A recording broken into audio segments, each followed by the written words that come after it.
Well, good evening. Happy Sunday. This is what's today? April 30th. Wow. Tomorrow is May 1st.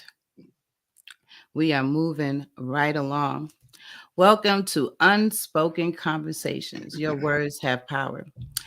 Together, we will have a multi generational conversation on topics that are considered taboo, risky, controversial, but most of all, thought provoking. Our goal is to educate and inspire positive action that will motivate change and understanding. And this can only happen when we are willing to have an unspoken conversation. So today we are going to discuss colorism. And we are going to discuss colorism from the male perspective. So you may ask, why, what does it matter whether it's, male or female? It really does not matter. However, uh, colorism is something women talk about all the time. And I think for the most part, we all have a general understanding as to why uh, women do, why we have our issues. Well, something we may understand why we have our issues, but like I said, we don't have a problem with discussing them. We know what it looks like amongst women, but I don't know what it looks like when it comes down to men. I don't. I was wondering, do men experience the same level of pettiness that women experience? And when I say pettiness, uh, perfect example. And I remember when the conversation was had a couple of years ago. My first lady of my church, my pastor's wife, she shared a video. What was like a little snippet of a video. The movie actually was School Days, and she shared the scene in School Days where the wannabes, what are they called? I forget what they called. Well, basically, it was the dark skinned girls versus the light skinned girls, and there was this little segment that they did where they were talking about each other's hair and talking about each other's complexions and so on and so forth. And yeah, it was it even though it was a movie, it was a very real thing.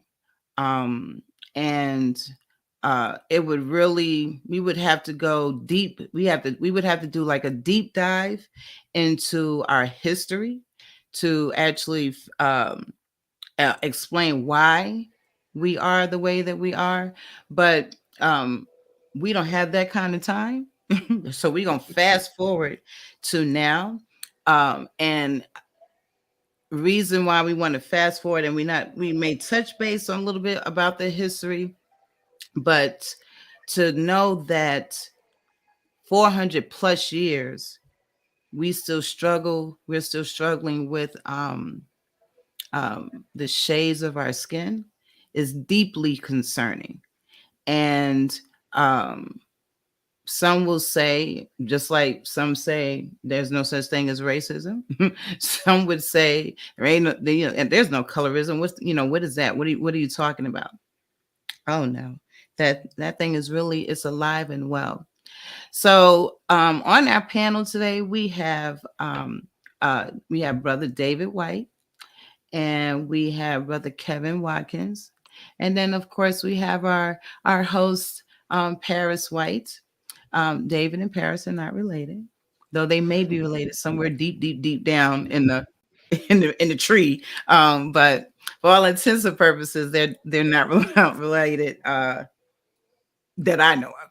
But anyway, and of course, so in this discussion, we will look at it from um, my son's generation. You know, how does colorism show up in our millennials and Gen Zs as well, and then also as a male in that generation, um, how does it show up? Because he may feel like it that they don't have that struggle, and then we have and then brother David and Brother Kevin will talk about what it looks like for them, what it looked like growing up, what it looked like, in school and what have you, and if it actually shows up now, how it impacts how they move about in their lives. And so I'm super excited to have this discussion.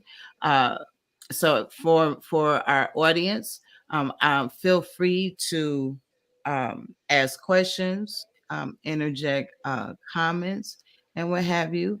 And yeah, we're going to go ahead and get this conversation started. So, of course, very first thing that I have to show is the definition of colorism. So, according to Google, such a dependable source, Google states that colorism is prejudice or discrimination against individuals with a dark skin tone, typically among people of the same ethnic or racial group. So let me first start off by saying I disagree with the definition where it references specifically dark skin tone. It as a as a black woman, colorism is prejudice or discrimination against individuals of multiple shades within their own ethnic group. I'm not going to say racial group because there's only one race. So I'm going to say your ethnic group, um, uh, meaning this happens. This is not just happening in the quote unquote black community. This happens amongst the Hispanic community. This happens in India culture. This happens in Japanese culture. Oh, colorism is alive across the globe. So though this is the definition that Google says, I'm putting everyone on notice, right? It is not accurate. Take out dark skin and take out racial. So with that being said, my very first question for my panel. I'm going to ask my son this question last because I need him to hear what what it actually looks like or sounds like before he gives his answer, because what I realize is some of us don't necessarily know that a thing is a thing until we actually hear what the thing is. And then you're like, oh, yeah, I experienced that too. So, my first question is and this is to either one of you who would like to respond first. And I do apologize that my dog is making all that noise. I was looking to see if it was um, mine. I was like, is that my dog? yeah, no, that's some high Lola being loud because she hears somebody. I think she heard Cliff walk past the doorbell. But anyway, so David and Kevin, what is your understanding of colorism, irregardless of what Google said, in your own personal um, understanding? What is colorism? I would say my understanding of colorism is that it's a certain uh, negative or positive bias towards someone within, he said, a particular ethnic group. It's the way that families interact with each other. It's how children are taught. It's how Mhm. things are handed down throughout generations, and it's a way of sometimes controlling or limiting certain family members or empowering certain family members. Mhm. Okay. Kevin? I look at colorism as, you had just prefaced by talking about the movie School Days, which I watched as well, freshman Mm-hmm. on a college campus, HBCU. So it was a very powerful movie that expressed what we were dealing with during that particular time, which was different than what they were dealing with previous generation, Mm-hmm. in terms of how it was effectuated. But after that, I realized that colorism is a consequence of racism. Mm-hmm. It's something that we inherit from white supremacy. So here it is, you have racism, which we're indoctrinated into, and then of course that trickles down into colorism within our own ethnic group, which I like that you preface as well, because there is only one race, the human race, Right. um, because that's the essence of indoctrination as well. Once we identify as a race, as a particular race, then we can fall in to these particular different silos. So colorism for me, I'm sure when I was growing up, was different, or my perspective of it was probably different than David's. But as we've progressed through time, there is no essence of colorism or consequence of it. As I'm a 50-year-old man, I'm not going to put Dave on blast. He looked like he's 32. But yeah. So I guess that was a long-winded answer. So yeah. So colorism is a consequence of white supremacy. So when you think about your own personal experience, well, let me hold that question. Paris. So Yeah. now, based on the definition, based on what David and Kevin have said, Mhm. what is your understanding of colorism? Um, basically, what both of them said was pretty much my understanding from it. From the standpoint of whether it been history, certain instances that I've read about, whether it be what was going on in Rwanda, or Mm, whether it be you know um, what happened with the Jewish people and stuff like that, and back in the concentration camps and things like that. mhm. So yeah, I had a pretty good understanding of it um, growing up, and was I peep in certain situations where it was a, happening, but I agree that at the end of the day, the race car within when it comes to us black men, um, is in my eyes, it doesn't get any easier for anybody.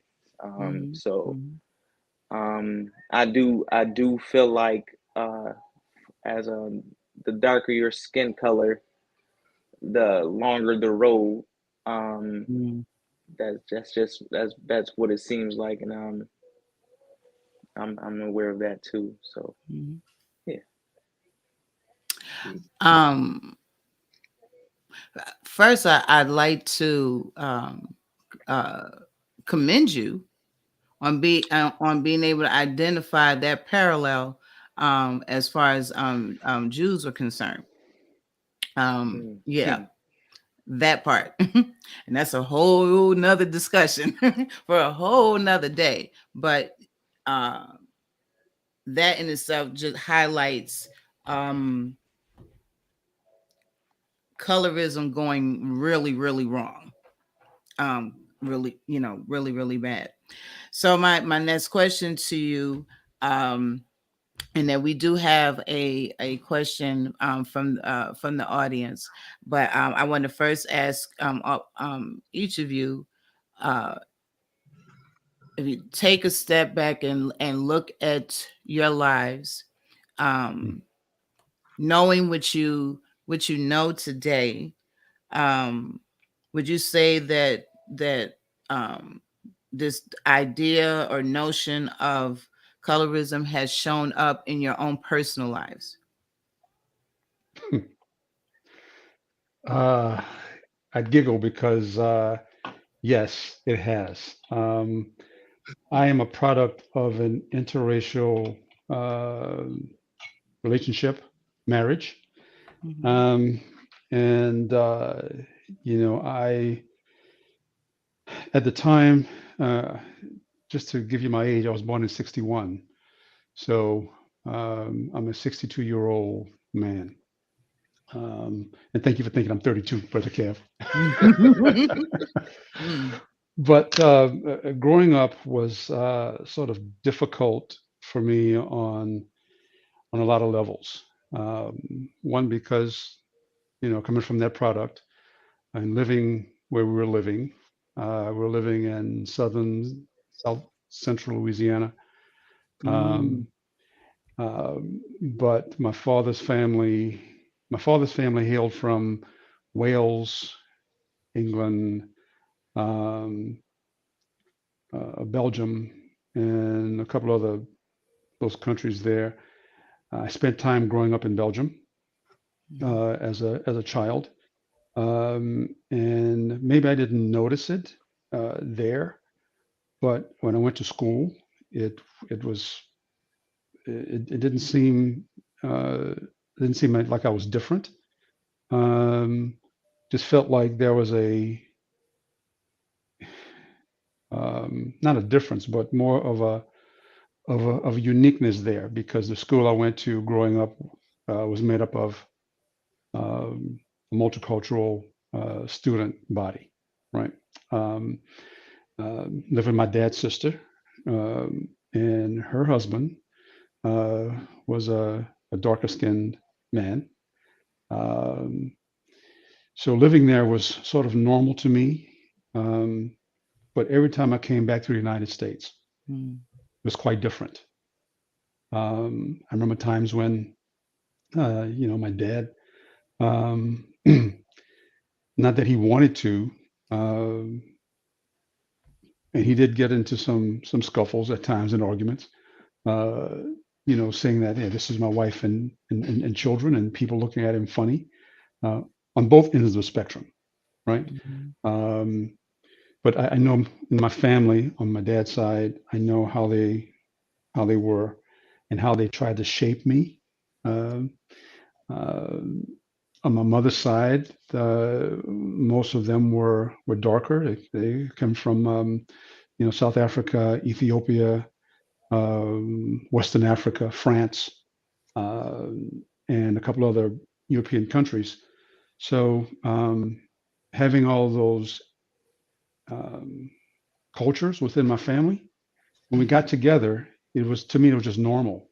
But outside of that, it was very difficult because where we lived, when I finally came to live with my parents on a full time basis, where we lived, um, black kids didn't want to play with us because they thought that we were too light, or Mm. we thought they thought that we thought we were better than them, right? Which wasn't the thing.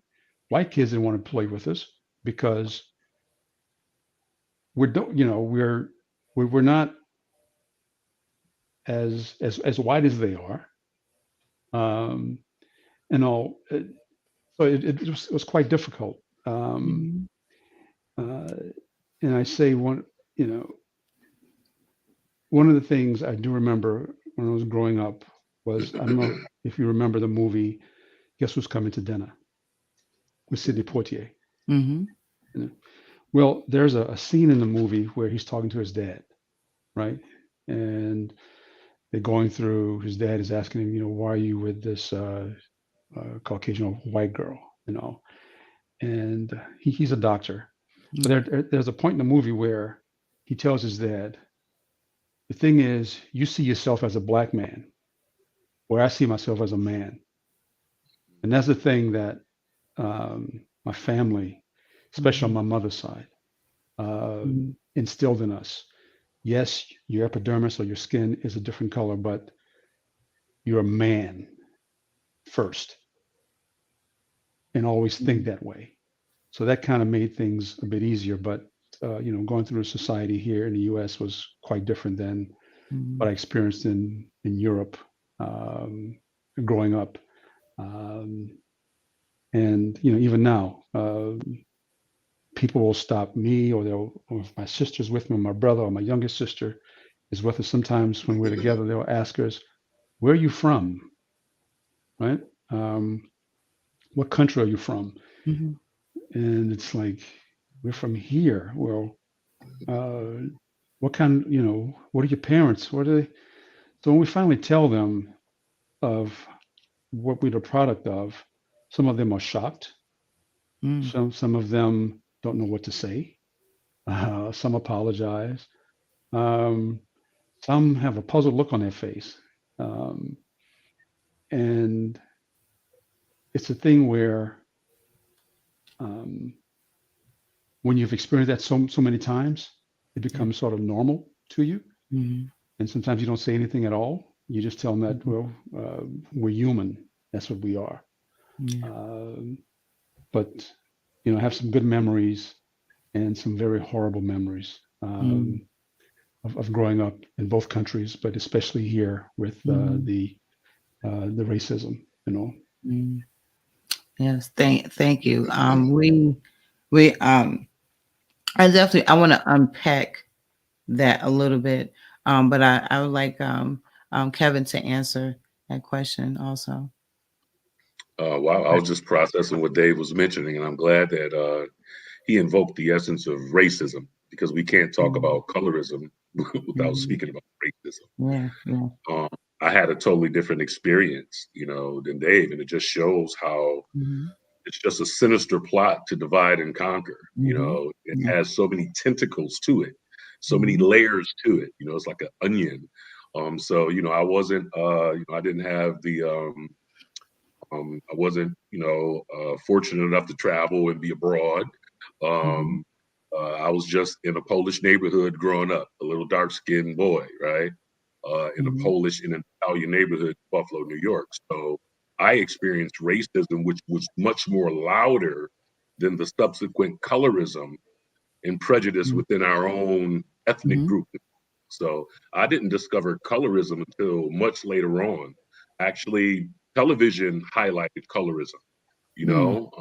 It didn't, because there was a lack of representation, if you will. And then when there was representation, there was always a fair skinned woman or a fair skinned guy. You know, um, Mm-hmm. so it wasn't until I was older that I became aware of colorism within our own ethnicity. And so it Mm-hmm. was more of a situation of racism overshadowing that because, of course, Mm-hmm. colorism comes from Yeah. racism. It's a Yeah. byproduct. So racism was more profound to me as I was coming up than me being able to recognize colorism within our own ethnicity. Right. Right. Yeah. Yes. Hmm.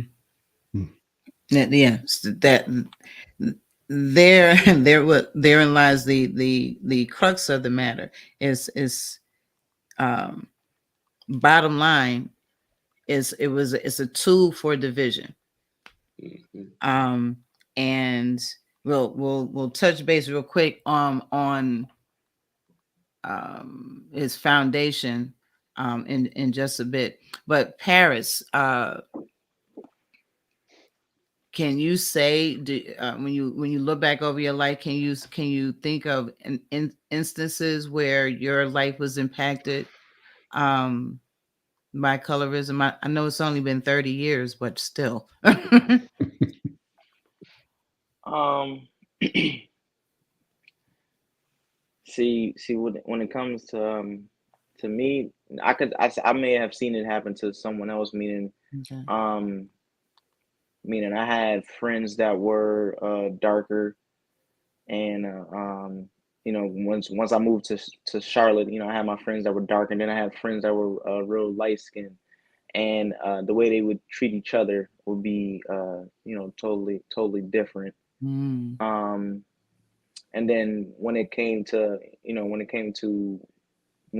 girls or things or whatnot, we were all trying to get girls. It would be more difficult for one of my dark skinned friends than whether than it would be for my light skinned friends. But nowadays, I would say it's little, is leaning the needle's leaning towards the dark skin colors. And the light skinned And brothers is out.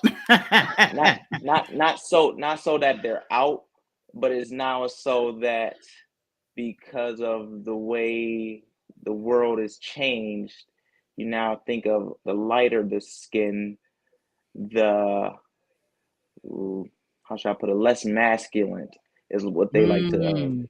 think Wow. nowadays with women. Um, Luckily, I'm a peanut butter complexion, so it don't really bother me. But yeah, something out. That's what I learned. I definitely that's an everyday thing. Yeah. You know, that's listen. I was looking at some videos as I was preparing for this conversation, and they talked about how colorism shows up in Hollywood, and you know, in our music, and it was funny. So and as I watched these videos, I think I watched 3 different videos. So the very first thing is you got to look at who's telling the story, who's Mhm. controlling the narrative.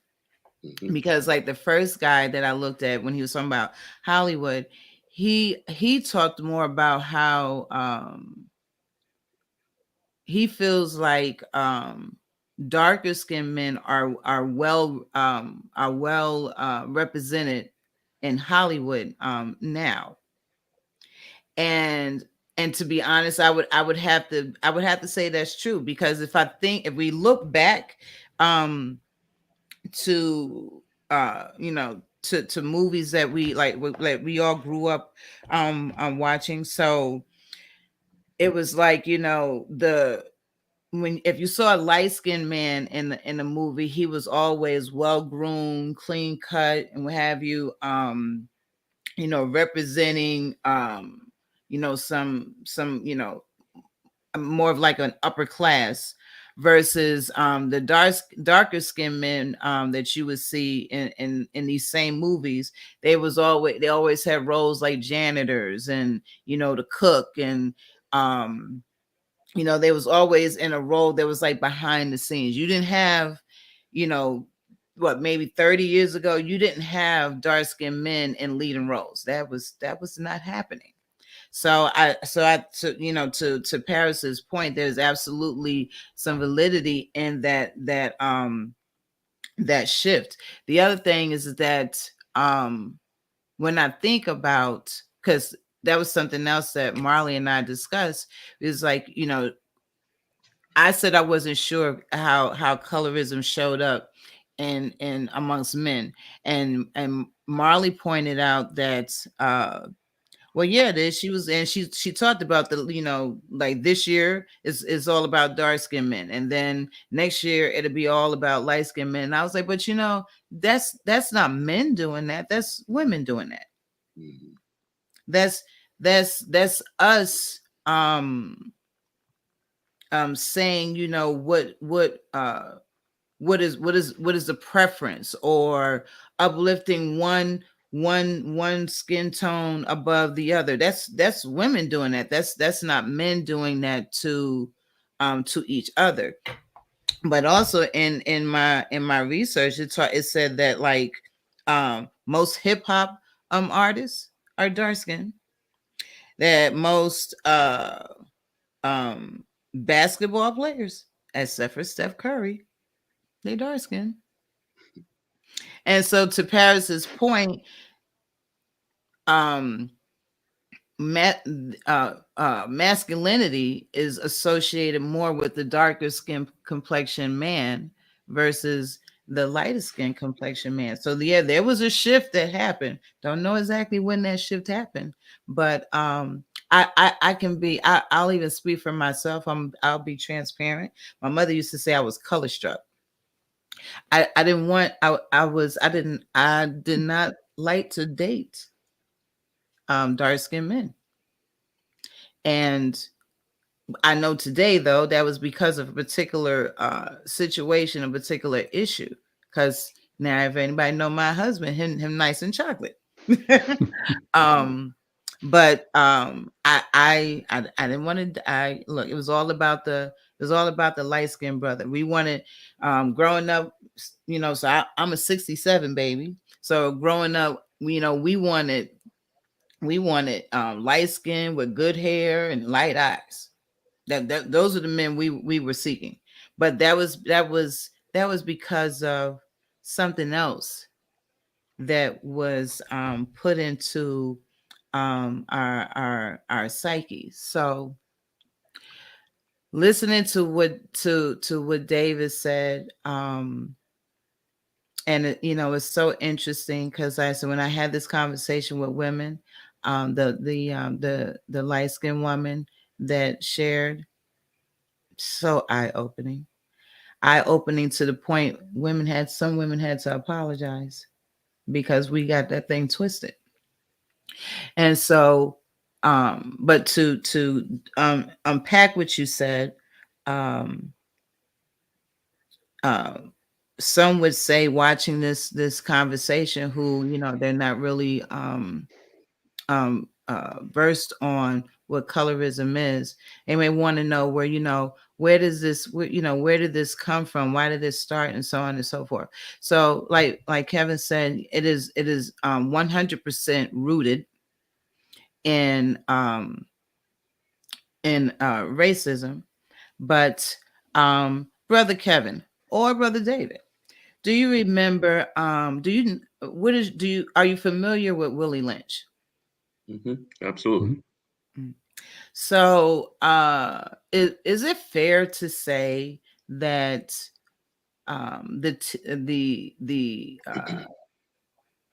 practice that he came and taught um, the slave masters, that's Wait, what for the that's record, what color. I do know who that is too.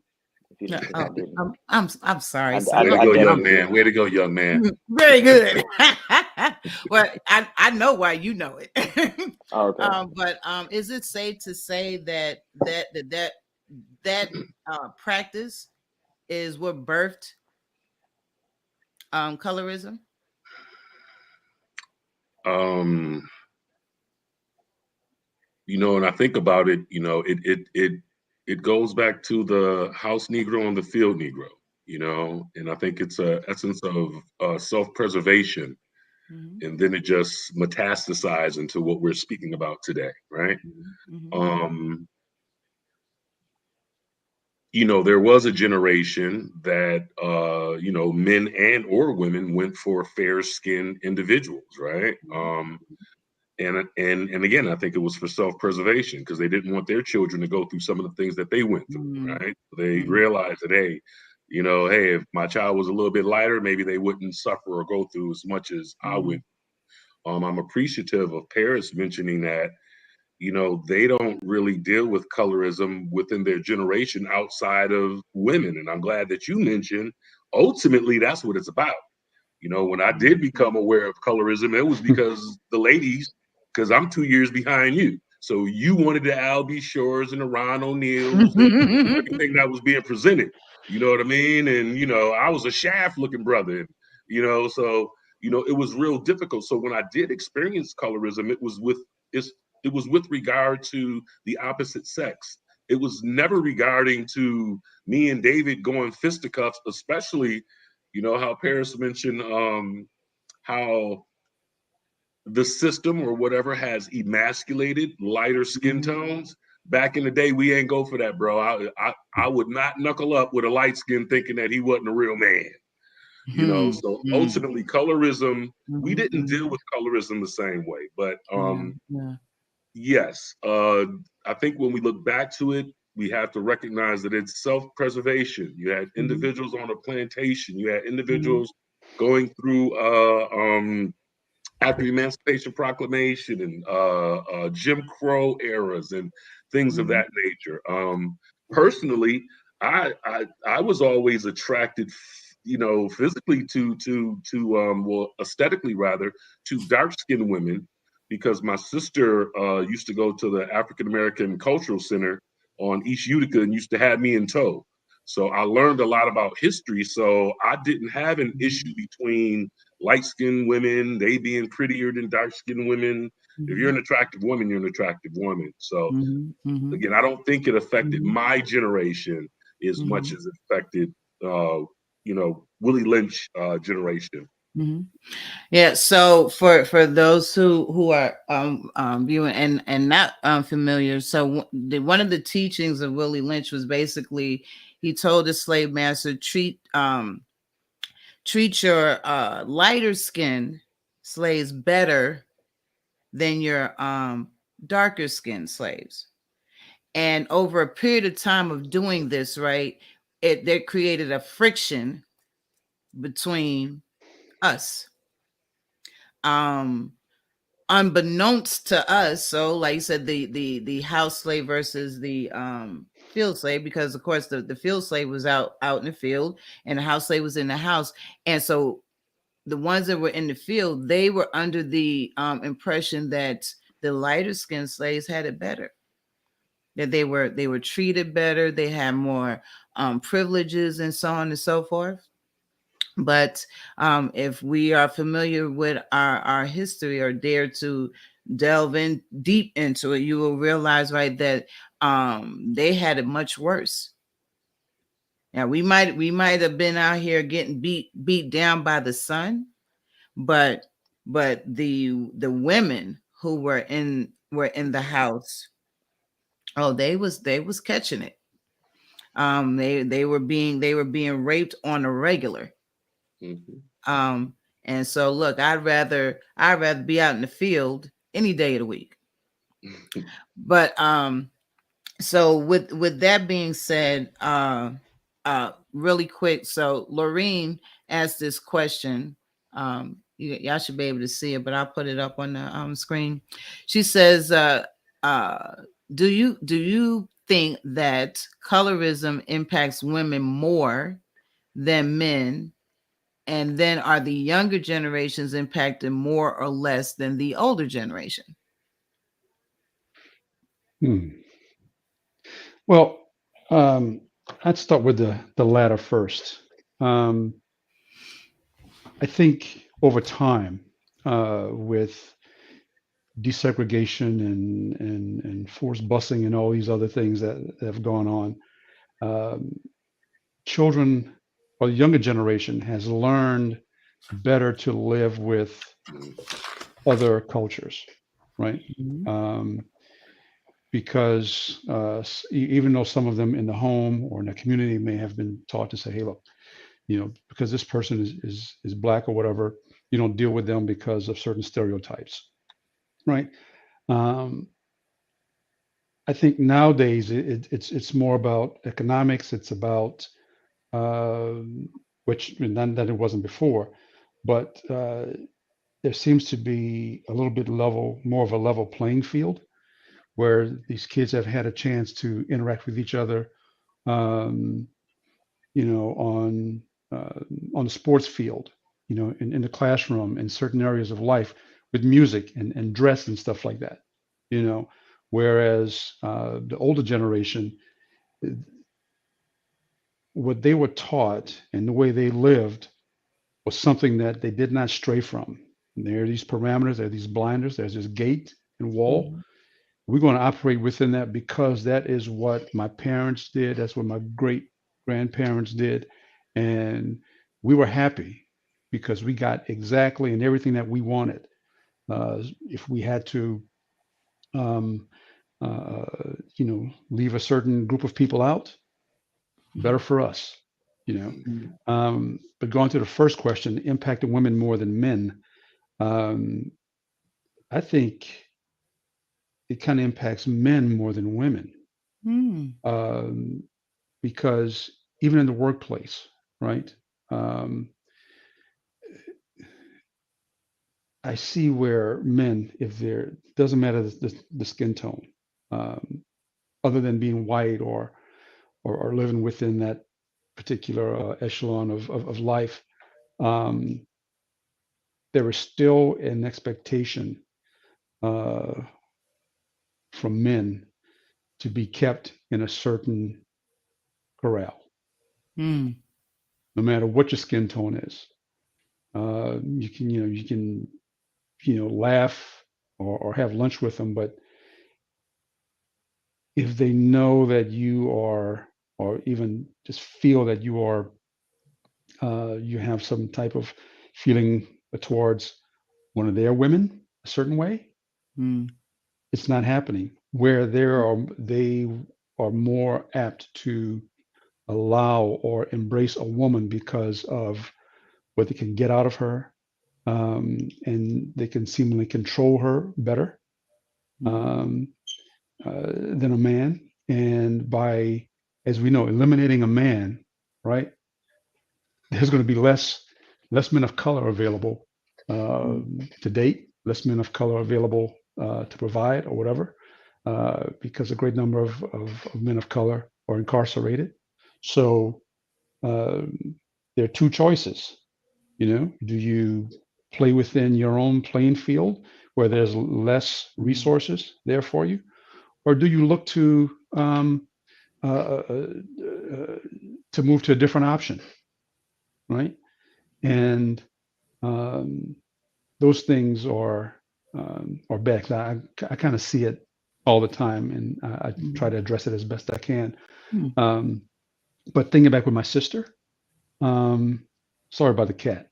Um, my sister is lighter than I, and it seems like in the workplace and even in society, she has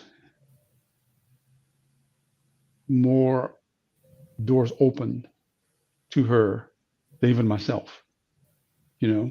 Mm. And when I look at my mom was very dark. I mean, just she was just a beautiful woman. Um, she had less, although she had the mental capacity to surpass all of them. It was a mere thing of skin color and not the content of a character or mind. Um, so I may say something that's going to cause a stir, but I Stir away. believe that, um, women set the tone on Mm. this, um, because, um, like Kevin was saying, at one point it was you had the darker skinned men who was on. Then you get the Albie Shores and DeBarge and all those guys. Oh, I want to be like them. Ooh. So they were loving on them. And the dark skinned guys were out, but the lighter skinned guys were in. And, whenever there's a certain entertainer or someone in Hollywood, the way they're portrayed, Mhm. that's where they flow to. I've been told many times, when I lived in New York, um, that I wasn't dark enough for them. Um, and that because I was lighter skinned, I was too nice. They wanted someone who would be a little bit more harsh and more Mhm. abusive. And I'm like, that's crazy, you Mm. know?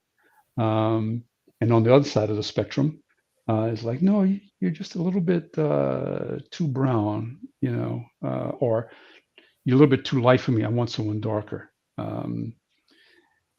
But when I noticed, even in my own family, when you introduced when you introduce someone of a different shade or different ethnicity,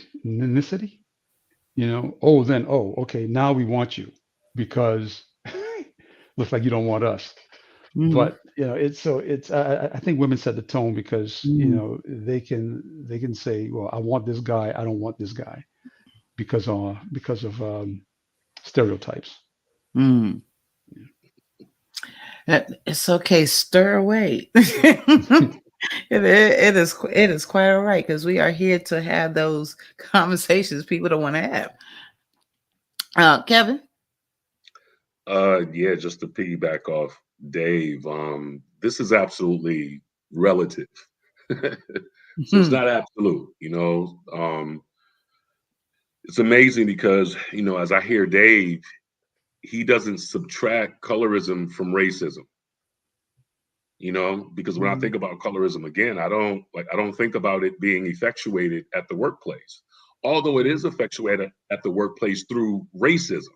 Mhm. So I look at it as racism in my enterprise environment as Mhm. opposed to colorism, which, of course, you had prefaced by bringing in Willie Lynch in his letters, is a way to further divide. But to piggyback off of what he did mention, which I absolutely agree with, uh, it is absolutely the women who determine whether or not colorism is a thing within our ethnicity. Because again, men really don't. Well, I can't say all men. I don't deal with it. I really haven't come across men say, "Oh, look at that light skinned guy over there." you know, uh, So nor do men again my age, and I'm kind of just speaking for my group. We don't discriminate against shades. If you're attractive, you're attractive. So again, it's amazing how colorism can't be separated from racism because Mhm. it's part and parcel. And that's why I love how Dave was mentioning taking it into the workplace because we can't separate it because it's a Mhm. byproduct of Mhm. racism. Mhm. Mhm. And we unfortunately fell into the trick of it, or got indoctrinated by it, and Mhm. we have to decontaminate ourselves, which I'm grateful for hearing Paris not hold on to it in their generation Mhm. like we did in previous generations. Mhm. Mhm. Mm. Um,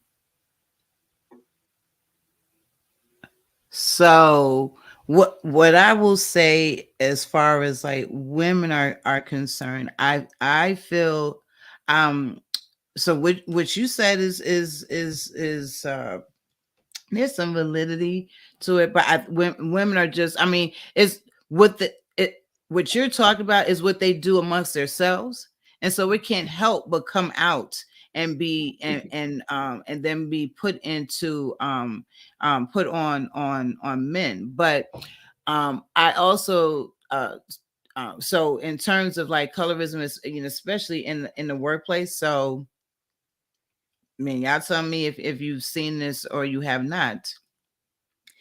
um Employers tend to think that darker skinned men are more threatening.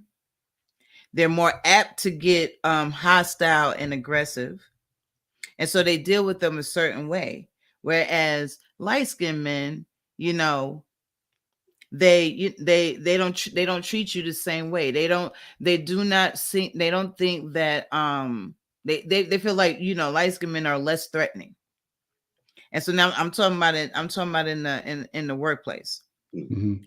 And I will say that the same exact thing occurs for black women. A darker skinned black woman, they feel like she's more apt to go off before the lighter skinned woman.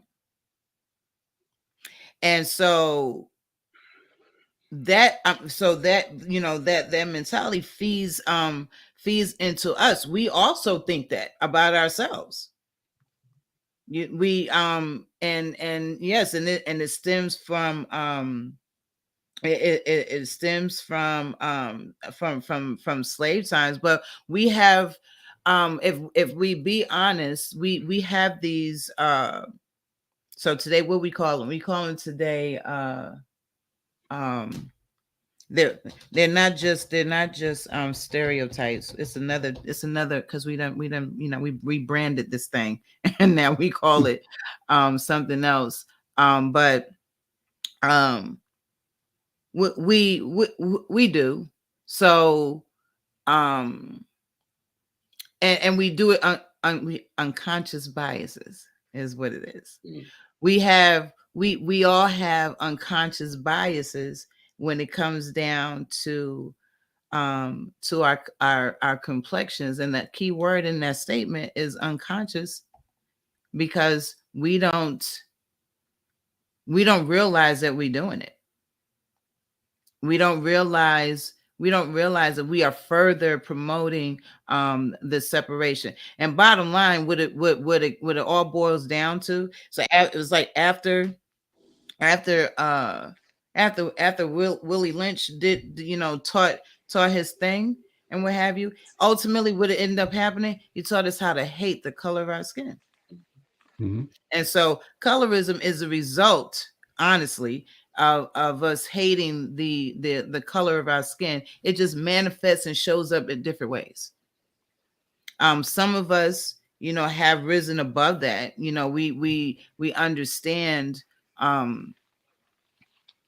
what has happened, but ultimately unconsciously we perpetuate this notion,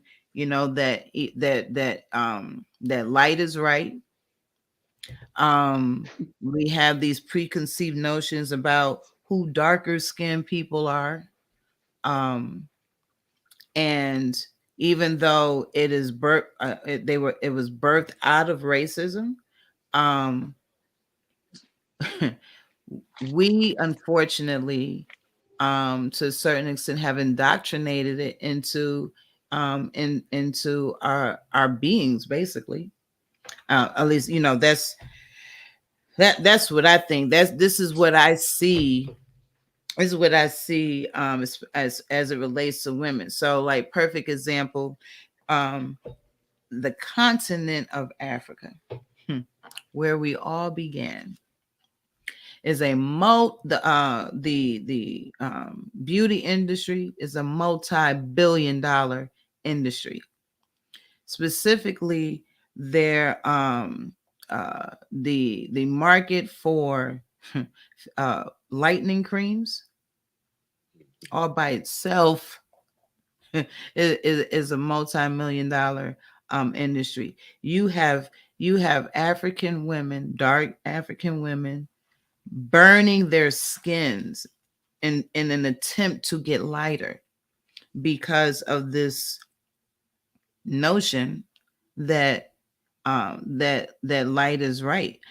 Um, for the most part, I think we are some of us, especially as those of us that are older, we're conscious of what we're doing, or when it happens and what have you. But for the most part, a lot of times um we're not. Um, I think I take a cop, uh, two black cops. One is dark skin and one is light skin. Um, for the sake of sounding politically correct, let's look. Let's be honest. Which one do we think is more threatening? The light skin one. Word. I was about to say that too, Yeah. Paris. Really, really, you gonna say that? Really? Yeah. Yeah. They're I more look. I, they're I'm. more I, likely to I'm. be I'm gonna accepted be by the rest of honest. them cops than the dark skin one. I'm gonna be honest to the conditioning, to the conditioning, right, of a people, right. I'm more apt to say, and I'm not proud of it, but I'm gonna be real, because look, this is where the healing gonna come from. I'm more apt to say that the dark skin cop, right, it seems more threatening. Hmm. It honestly really don't matter, but I mean, Yeah. the conditioning makes Thank me, you. huh? That's exactly what it is. I'm sorry to interject, but I was getting antsy because I'm thinking about that scene in Roots. I'm not sure if you've seen Roots, Paris. Have you seen Roots yet, Alex Haley? Yeah, I've All seen right. that film. Where they were beating Kunta Kinte into submission. For a Mm-hmm. minute, he was, what's your name? Kunta Kinte. He was going Mm-hmm. for a minute, right? Mm-hmm. And then Mm-hmm. and then he got to the point where his will broke. And he said, Toby, the same thing has happened in our minds. Mm-hmm. This has been pushed and indoctrinated through Mm-hmm. Yep. generations. You know what I mean? So I think it's a wonderful conversation that we're having, and it has many tentacles as Mm-hmm. well. But Mm-hmm. ultimately, it is anchored in white supremacy and Mm-hmm. in racism as a sinister plot to Mm-hmm. divide and conquer, which Mm-hmm. it has done a Mm-hmm. very good job of doing. Mm-hmm. Hmm. Mm-hmm. Yep. Yeah. And I think the really sad part, I mean, really sad part is that that is perpetuated through your own family. Yeah. Mhm. Yep. So they don't have to go out and really show any type of poster or movie about it. Yep. It's already been ingrained in your family. Um, Mm-hmm. my grandmother's on both sides of the spectrum. I had one tell me, you know, don't marry a real dark woman because when you come home at night and you go in the room and the lights are off, she'll scare you because all you'll see is teeth and eyes, right? So And which grandmother, which side was this? this was on my mother's side, right? Mm, My father's side, it would tell me, well, what you want is to find someone that is uh, paper bag and lighter, mm, right? Wow, forgot Because about that. then, yeah, your children will have a mhm, better life. You will have a better mm, life because you'll get to go places that the other one can't take you. mm. And to have that come from both sides Yeah, was damaging yeah. because growing up, you're wondering, okay, do I go this way or do I go that way? Mm, And it was very tough to approach young women. It was mhm, very damaging to my psyche because who am I? You mm. know, to me, a woman is a woman, Right. Mhm. right? Just the way, like Brother Kev said, he wouldn't have a beef with a lighter skinned guy. I wouldn't have a beef with a dark skinned guy either because we're just guys, you know. Mhm. Um, but um, it was difficult for me to, I wouldn't say make a decision, but to know exactly who I was Mhm, and what I was capable of because of those things in my family. One of the worst things that was told to mhm, me, and I'm going to share this, was my dad's dad, right? mm, Um, he grew up as a watchmaker. My great grandfather was a watchmaker. It came from Europe, from England, Wales, and Belgium, and my grandfather was a watchmaker. Then he turned to doing things on his own. Always had his own business. Um, and he had this huge shed out in the back where he would do a lot of work. And I'd be my grandfather a lot. I was high school, right? And we were pretty close. mhm, Um, and one day I did something that he told me not to do, but I did it anyway. mhm, And it wasn't the first time, but he called me that word. And in Creole, it's called a tineg, right? mm, T, petite, meaning small, and neg, meaning neg. mhm. And that was the first time I heard my grandfather address me that way. Wow. That just blew me away. I mean, I'm like, it's my grandfather, the one Mm, I knew all my life who mhm, would laugh and joke about things with. He taught me mhm, a lot. And I went home just broken. Um, mhm, and I knew how they treated my mom because of her, her skin color. mm, Um, so I walked home and I told my dad, and um, my dad was as red as a beet. He was just red. He was angry. So we went over to my mhm, grandfather, had a conversation, and he said, this is your blood. You know, mhm, he is part of me, and I'm part of you. mhm, So he is mhm, part of you. He wanted my grandfather to apologize, and my grandfather never apologized, but he did it in a different way, right? He would mhm, take me, mhm, he said, let's go here and get these things.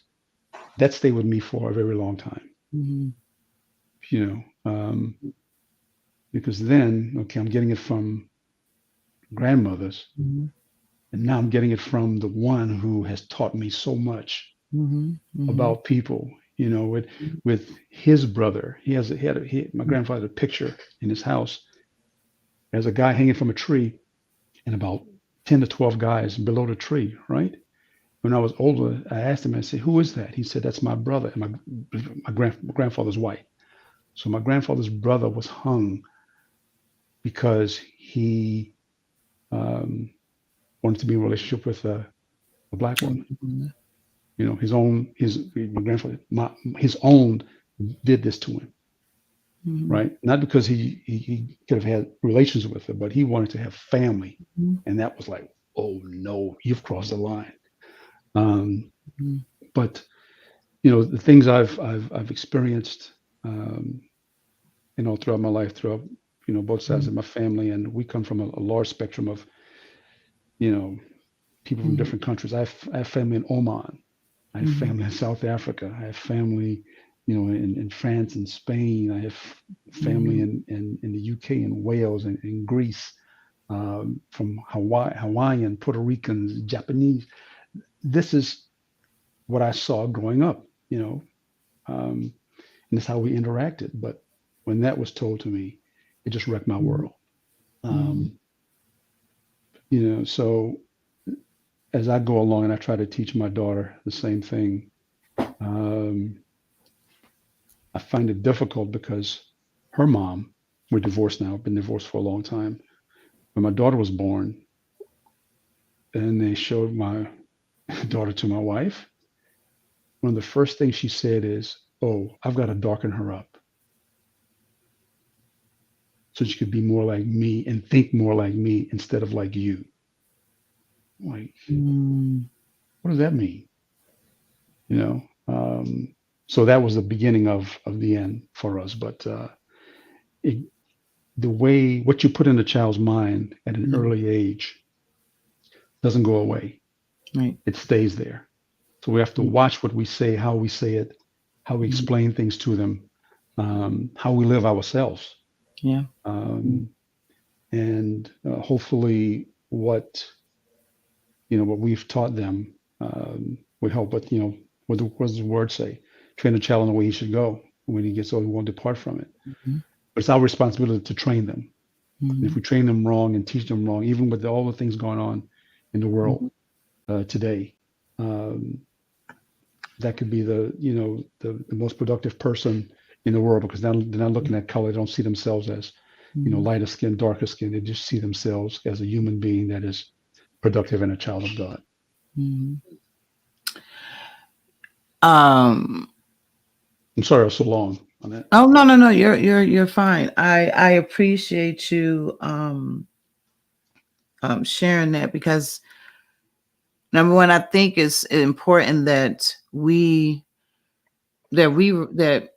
recognize, um number one, our own un- biases, whether conscious or unconscious. And like I can tell you, so I'm not having more babies, but my children are grown. I can tell you each one of them, when they were born, um we do, black women do this thing. Well, those, the ones that are hung up on color, we check this, we check the skin around the skin around their nail to see how dark it is. We check the ear, back of the ear, to see how dark it is, to make a determination how light or dark our child is going to be. Now, when I first did it, I was 18 years old having a baby, and I still did it. I don't remember where exactly I got it from. But I did it, and that was truly an example of colorism. And so I say that to say that if we all reach back and look at some of the things that we did, we will all start to realize why how we have indoctrinated colorism into um, who we are. And once you realize, right, what it is that you're doing, what it is that you have done, then that is when we can start to turn it around. Because it's like you don't what I'm finding to be such a popular little phrase, you don't know what you don't know. And at 18, I didn't know that that was colorism. And it took to be all these years later, I'm now looking at this thing and I'm like, wow, this is so heavily um ingrained in us. And so like my son says that it's not prevalent in his generation. I would like to hope that it isn't. But the thing about it is that it just changes. It just looks different, and it doesn't necessarily look like how it did for us. Um, Perfect example. I have a granddaughter who she's mixed. She's Puerto Rican and black. And there was a once upon a time she really you couldn't give her a black dog. She would have fit. She did not want a black dog. And I remember one day asking her, and this was like in 2020. I asked her this question. I said, why you like, because she did have the other dog with her, and I said, well, why do you like the the blonde? It was literally a blonde hair, blue eyed doll, Barbie. I said, why do you like that doll better than the other doll, the darker doll with the darker hair? She the doll looked like it was a little it was a little Spanish doll, but nonetheless, she said because the blonde hair, blue eye doll looked better. She was prettier, is what she said. Hmm. And so that was in 2020. So as much as we might want to think that generations coming up, is still not prevalent. Oh, it's there. It just looks different, and that we have to be we have to be more conscious of what it is. I think is over time, you know, like people, how people like to say, oh, well, there's no more racism, right? Because you know why? Because they comparing it to what it looked like um decades and decades ago. And so because they don't look just like that right now, oh no, racism is gone. Oh, I'm so sorry. No, it just changed. It's like it changed its face, but it's still there. It's still the same thing. Um I feel like colorism is still there. It just comes out differently. It just comes out in different ways. But as we have these conversations, these uncomfortable conversations, as we learn to become more transparent about certain things, we can't be. I can't be mad at you if you said if Kevin, if I can't be mad at you if you would have said something like, hey, growing up I preferred light-skinned women. i I could never be mad at you because that's what was instilled in you, that lighter was better. Just like like our celebrities and athletes and what have you, for a little while it seemed like if you made it, you was a prominent athlete or celebrity, what have you, you're and I'm going to talk about black men. You automatically went and got a white woman.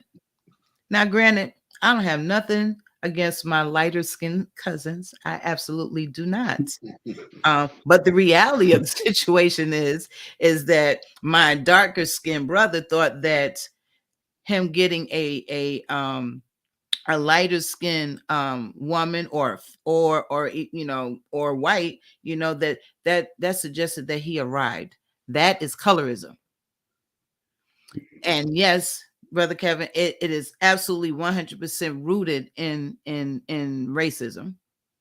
It is because of racism that colorism exists. Yeah. If there was no racism, there would be no colorism. So yes, sir, you are 100% correct.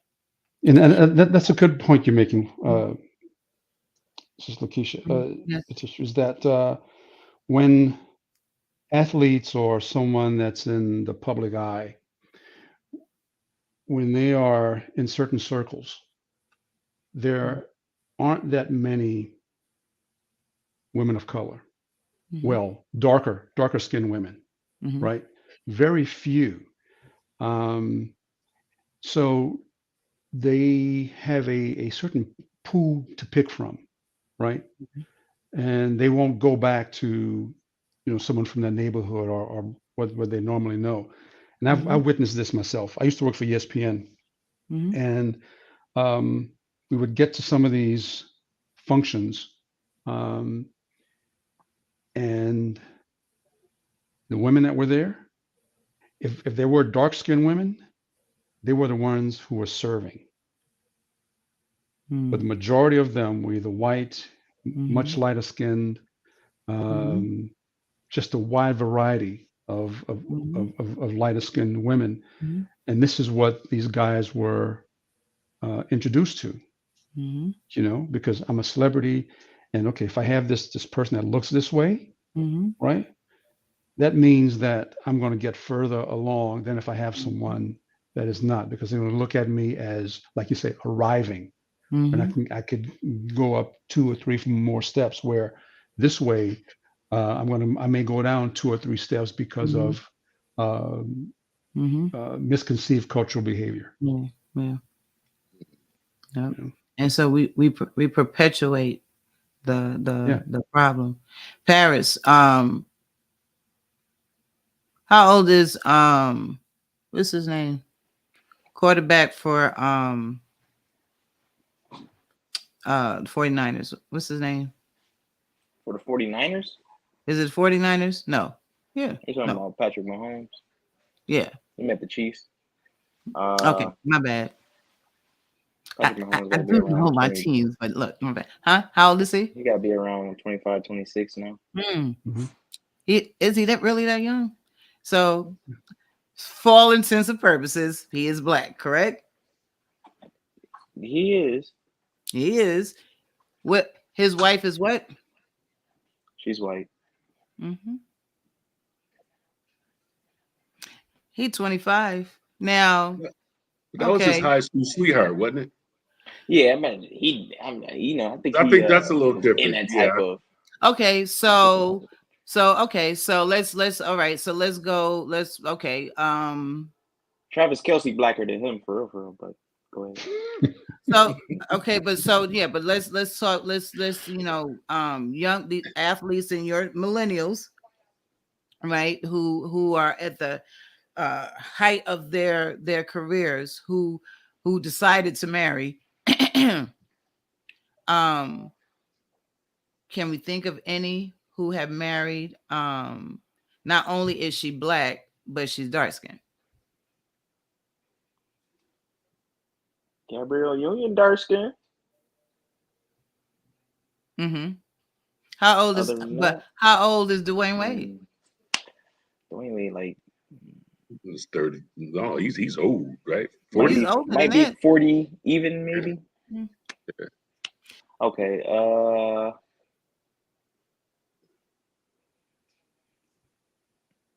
Nobody. Not that I can think of right off the top of the head.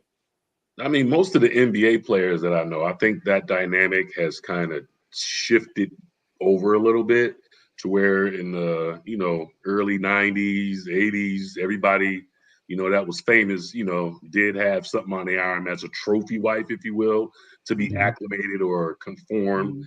as Mm. my brother had mentioned. But I think now, I mean, you have LeBron James and Russell Westbrooks and, like all of these cats have you know, they may go exotic looking, I guess if that's a Mhm. Mm. ethnicity, if you Right. will, because that's pretty broad. You could be Portugal, you could be from wherever, but ultimately I don't think that it's much of an issue, that it was before. And it's amazing that Yeah, but when you say exotic looking, oh, I'd have messed up now, right?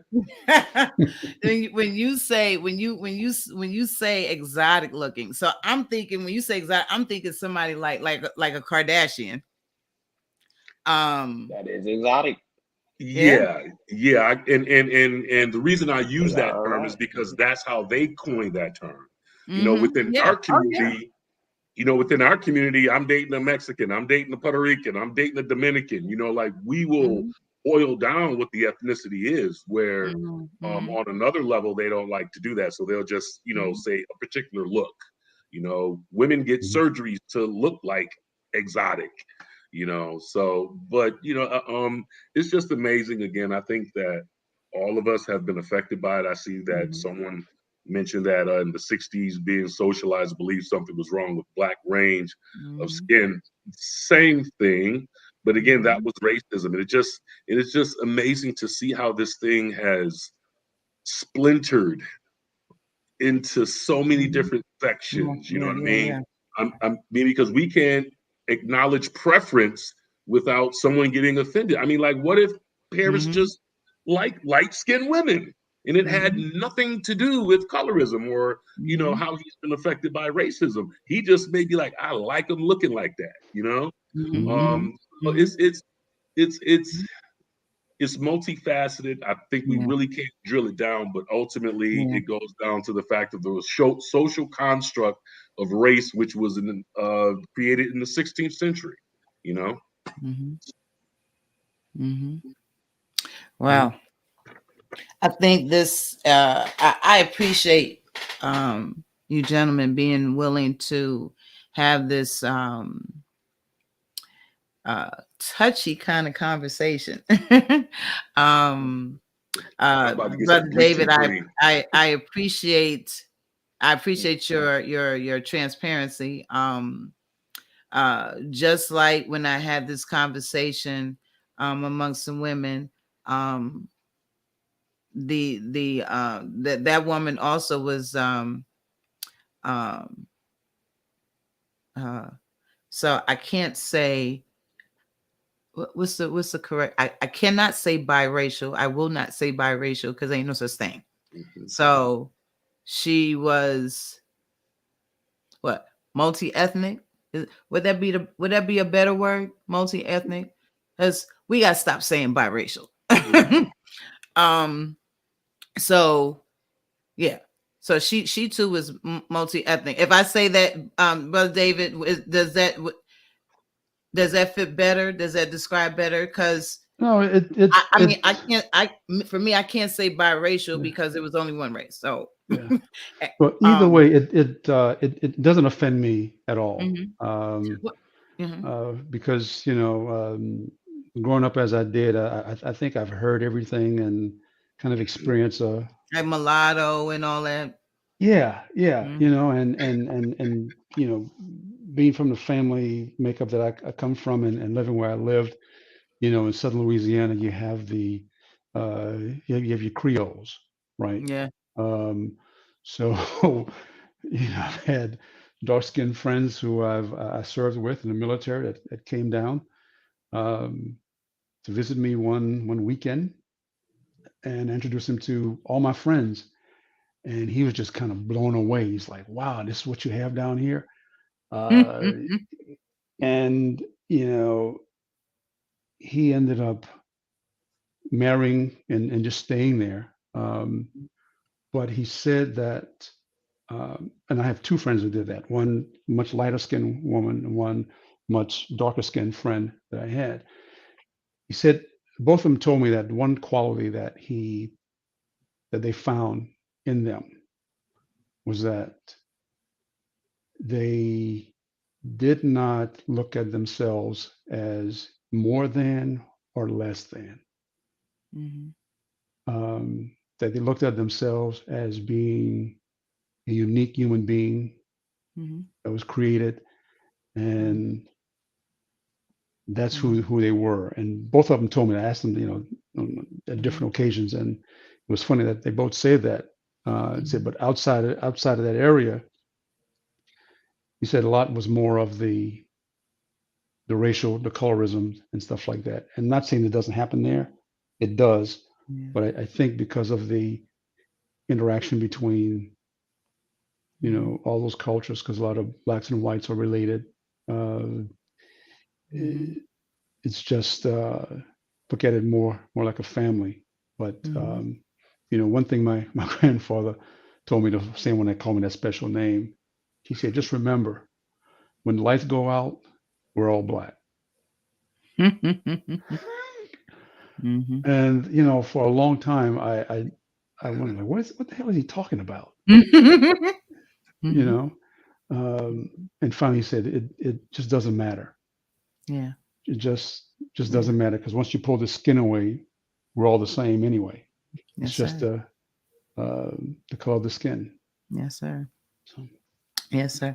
Like I said, I really appreciate you both having this conversation, and the why that I had this conversation is because I want us to be able to um, call a thing,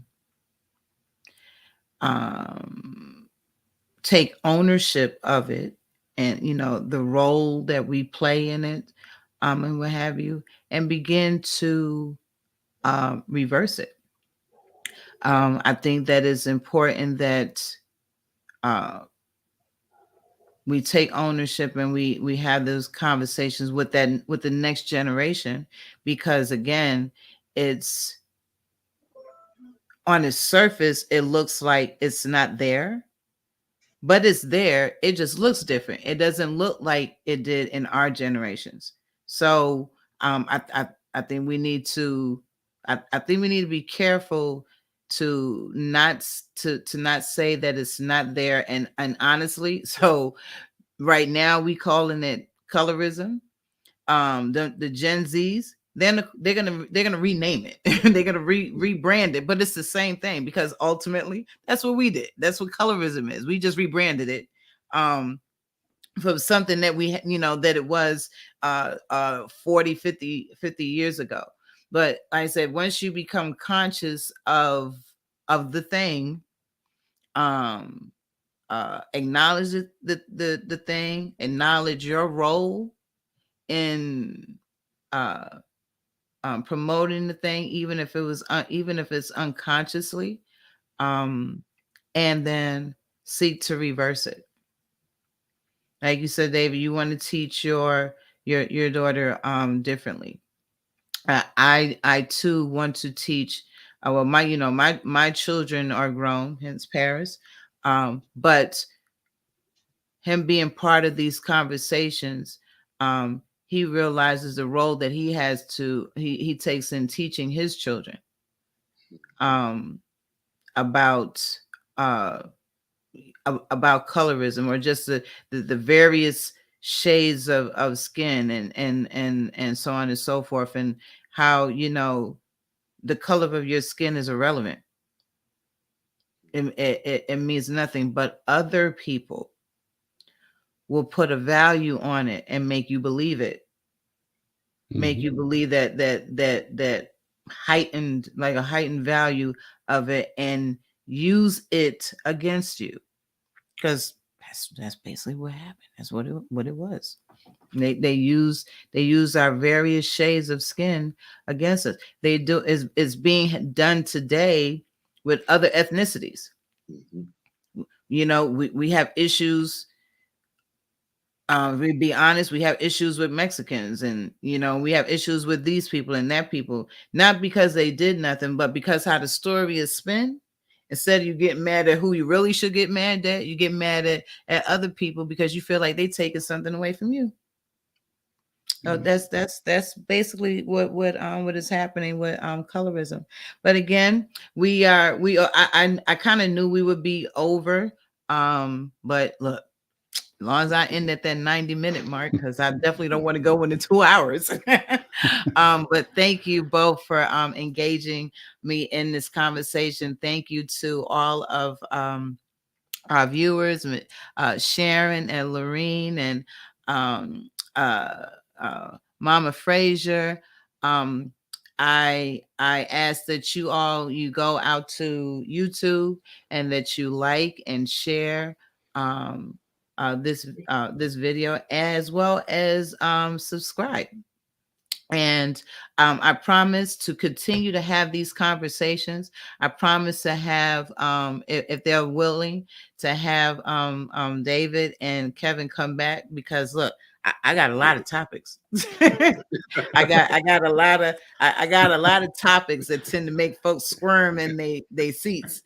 Those are the things that I want to talk about, and not because my goal is never to hurt. My goal is to educate and to help heal.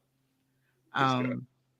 And so yeah, so if you guys will be willing to come back and join me for another conversation, it would be so greatly appreciated. Um, and yeah, that is the end. Mr. White, sorry, Paris White, do you have Yes. any closing remarks? Um, He's such a man of few words. yeah, the blacker the berry, sweeter the juice. And I'm playing. That's appropriate, my brother. That's appropriate. My goodness. Apropos. Mm, my goodness. You don't have no takeaways? um, it was a nice conversation, and you know, I'm the middle skin person on this, and I'm still remain the middle. It still seem hard, harder, and both it's hard in either direction your skin is leaning towards. So you know, I still see, like they said, I still see everybody as equal as me. Um, I know the roads may all look different, but they're all still tough roads, or opportunities that's missed. We all miss the same opportunity. So Mm, um, you know, I'm not usually strucken by colorism. I don't really see it. I don't really particularly use it either. Um, I do know it exists, and it's mm, not going to see it every single day. Probably see it tomorrow. mm, Um, mm, so it was a nice conversation though. mm. Well, now if not for nothing, you've been educated Absolutely. somewhat, Yep. and now you will be aware, and if you see a thing, you'll be able to speak to a thing. Hmm. So with that being said, everybody have a wonderful safe evening. Stay tuned. Don't know which direction I'm gonna go in the next 2 weeks, but you will know. I'm look, I got a whole bunch of conversations, like woke. Mm. Mm, right, that part. But I tend to like bounce back and forth. I don't want to be. I try not to come heavy. Back to back to back. So I try to like do like a little mix. And people never really know which direction I'm gonna come in. But thank you again. You all have an amazing evening. Thank you. And again, follow, and was it like, share, and subscribe? That's it. Like, Hmm. share, and Like, share, And subscribe. subscribe. subscribe. All right. That's Good night, priceless. everybody. Well, Thank thank you. you. Thank Thank Take you. you. care.